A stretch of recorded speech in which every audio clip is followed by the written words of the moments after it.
schimbarea, evoluție.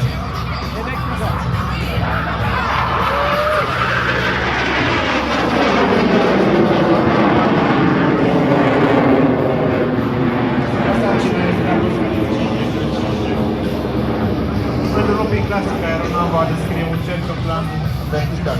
Viteza de ridicare de aproximativ 550 de km/h.